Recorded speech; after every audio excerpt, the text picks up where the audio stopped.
Hi friends, કેમ છો? મજામાં? તો આજે આપણે એક એવી રેસીપી બનાવશું કે જે ગુજરાતી ખમણ કહી શકો, અને પરફેક્ટ માપતાલ સાથે પરફેક્ટ રીતથી આપણે આ બનાવી લઈશું ખમણ.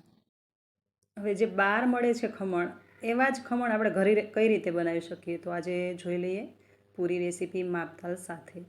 તો અહીંયા તમે જોઈ શકો છો, આ 2 વાટકી ચણાનો લોટ, અડધી વાટકી સૂજી મતલબ રવો, અડધી વાટકી દહીં, આદુ મરચાંની પેસ્ટ 2 ચમચી, થોડો એવો લીમડો, અને વઘાર કરવા માટે આપણે થોડા મસાલા લઈશું. હવે આ રીતનું એક મોટું વાસણ લઈ લઈશું, એમાં સ્ટેન્ડ આપણે મૂકી દઈશું. અને ત્યાર પછી મારી પાસે આ ચોકી છે, તો હું ચોકી મૂકી રહી છું. તમારી પાસે જો ઢોકળિયું હોય તો એકદમ ફટાફટ બની જાય છે. મારી પાસે ઢોકળીઓ અવેલેબલ નથી, એટલે મેં આ રીતે આપણે જે દેશી સ્ટાઇલ એ રીતે આપણે બનાવીશું ખમણ. અને ઉપરથી એ રીતનું કોઈ વાસણ ઢાંકી શકાય એવું ઢાંકવું કે જેથી હવા બહાર ન જાય અને એની સ્ટીમ અંદર ને અંદર થાય અને આપણા ખમણ બનીને તૈયાર થઈ જાય. તો 2 વાટકી અહીંયા મેં બેસન લીધેલો છે, એને આપણે આ રીતે ચાળી લઈશું. હવે આ બેસનને ચાળવાનો મતલબ કે ચાળી લેશો ને તો એકદમ બારીક પાવડર બનશે, ને ઉપરના જે લમ્સ હશે એ બધા ભાંગી અને ચડાઈ જશે. અહીંયા અડધી વાટકી મેં રવો લીધેલો છે, મતલબ સૂજી, અને અડધી વાટકી ભરીને દહીં લીધેલું છે. અને ત્યાર પછી આમાં આપણે માત્ર 2 થી 3 મસાલા કરીશું. તો આદુ મરચાંની આપણે પેસ્ટ 2 ચમચી બનાવી હતી એ એડ કરી દીધી છે, અને 2 લીંબુનો રસ. સ્વાદ પ્રમાણે આપણે થોડું એવું નમક એડ કરી દઈશું, અને આને પહેલાં બરાબર મિક્સ કરી લઈશું.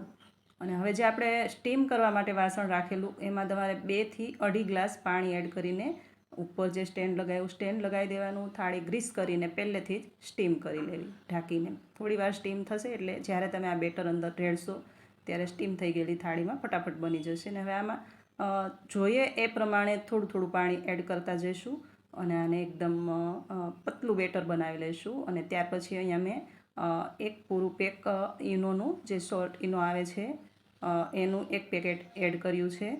જો તમે વધારે ક્વોન્ટિટીમાં બનાવતા હોય તો આની ડબલ ક્વોન્ટિટી કરી શકો. આ 4 વ્યક્તિ માટે હું બનાવી રહી છું, તો 4 વ્યક્તિ માટે પરફેક્ટ બનીને તૈયાર થાય છે આ ખમણ. હવે આને છે ને એટલું એક જ ડાયરેક્શનમાં એકદમ સરસ મિક્સ કરવાનું છે કે એ પ્લફી બની જાય.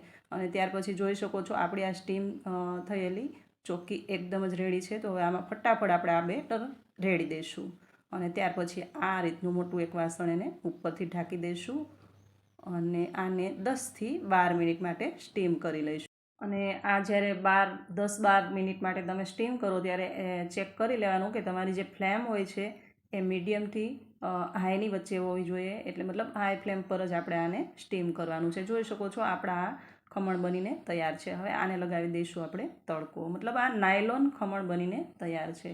તો નાયલોન ખમણમાં આપણે જે રીતે ખાંડનું પાણી બનાવીએ એ રીતે આપણે પાણી બનાવી લઈશું, અને ઉપરથી આને રેડી દઈશું. તો જોઈ શકો છો અહીંયા મેં 2 ચમચા તેલ ગરમ મૂક્યું છે. ત્યાર પછી રાઈ અને તલ બંને સરખા ભાગમાં 2 ચમચી લીધેલા છે. લીમડાના પાન અને મરચાંના ઊભા લાંબા ટુકડા કરેલા છે, અને 1 ગ્લાસ પાણી આની અંદર આપણે એડ કરી લઈશું. અને ત્યાર પછી અહીંયા 4 ચમચી ભરીને ખાંડ એડ કરી છે, અને ફરી પાછા થોડા એવા લીમડાના પાન એડ કર્યા છે. અને આને એટલું ઉકાળી લઈશું કે આ જે પાણી અલગ અલગ બધું તરે છે ને એને એકદમ મિક્સ થઈ જાય પાણી, એ રીતનું આને ઉકાળી લઈશું. અને ત્યાર પછી થોડું આ પાણીના પ્રમાણનું સ્વાદ પ્રમાણે આપણે નમક પણ એડ કરી દઈશું. અને જોઈ શકો છો આપણા જે ખમણ છે એ તૈયાર છે, અને એની ઉપર આ રીતે આપણે આ પાણીને સ્પ્રેડ કરી દઈશું. એકદમ પરફેક્ટ ને સરળ રીત છે મિત્રો. જો ગમે રેસીપી તો શેર કરજો, અને મારી ચેનલને સબસ્ક્રાઈબ કરજો. તો એકદમ ફટાફટ ઇન્સ્ટન્ટ બનીને તૈયાર થાય છે આ ખમણ.